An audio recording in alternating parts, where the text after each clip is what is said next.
तपत माहे ठांड वरताई, अनंद भया दुख नाठे भाई। जन्म जन्म के मेटे अंदेसे, साधु के पूरन उपदेसे। भव चुका निर्भव होए बसे, सगल ब्याद मन ते खैन से।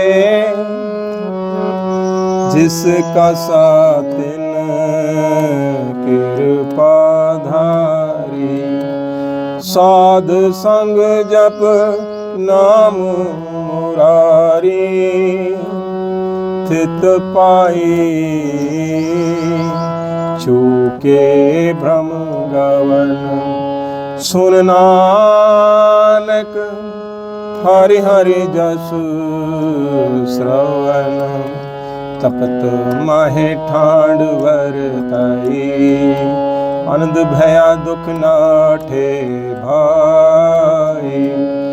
जन्म मरण के मिटे अंदेसे, साधु के पूरन उपदेसे। भव चुका निर्भव होए बसे, सगल ब्याध मन ते खैन से।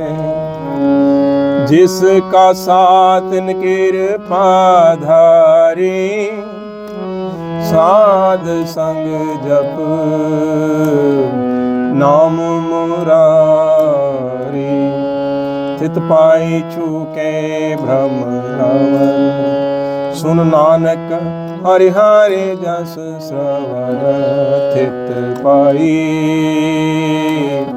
चूके भ्रम गवन, सुन नानक हरि हरि जस श्रवण।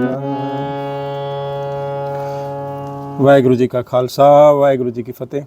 गुरबाणी कीर्तन कथा की श्रृंखला में आपका स्वागत है। हरि जस गायन करते हुए, हरि नाम गुण गायन करते हुए गुरु जी उपदेश करते हैं। तप्त माए ठांड बरताई, आनंद ब्या दुख नाठे भाई।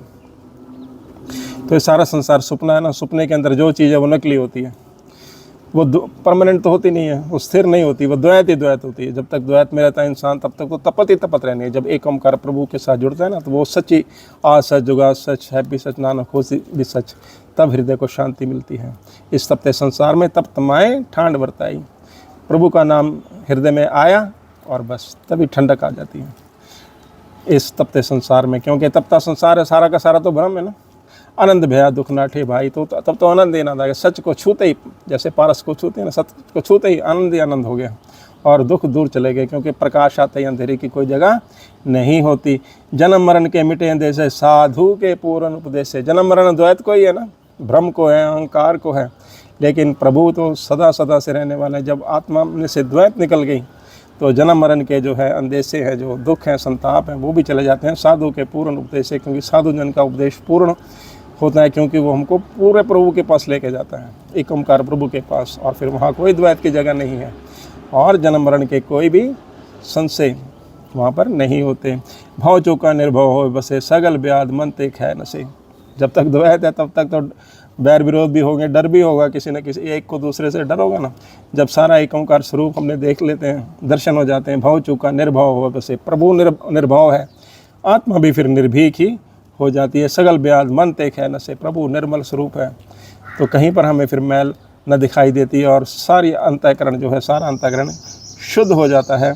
सगल ब्याद, और जो हर तरह की द्वैत, चाहे भ्रम के रूप में हो, ज्ञानता के रूप में हो, अहंकार के रूप में हो, क्रोध और काम के रूप में हो, सारी चली जाती है। जिसका सातिन कृपा तारी, साध संग जप नाम मुरारी। हम प्रभु के अंश हैं, बस द्वैत के कारण ही बिछड़े हुए थे ना। जब वो द्वैत दूर हो गई तो हम प्रभु के अंश से, प्रभु ने खुद कृपा कर करके हमें अपने साथ मिलाया है गुरु के ज़रिए। साध संग जप नाम मुरारी, तब सद्बुद्धि आती है और फिर हम भक्तजनों के संग, साथ जनों के संग एक ओंकार प्रभु की आराधना करते हैं। थित पाई चूके भ्रमगवन, सुन नानक हरि हरि जस श्रवण। कानों से जब कीर्तन सुनते हैं ना, तो ये एक योनि से दूसरी योनि आदमी भटक रहा है क्या, दौड़ दौड़ के जा रहा है, और कब से जा रहा है, उसका छुटकारा है ही नहीं। क्योंकि द्वैत के अंदर छुटकारा होता ही नहीं है। छुटकारा होगा एक ओंकार प्रभु के साथ। मिलने से तभी आत्मा को स्थिरता आ जाएगी एक ओंकार प्रभु के साथ मिल करके, क्योंकि बाकी सारा जगह तो चलायमान है ना।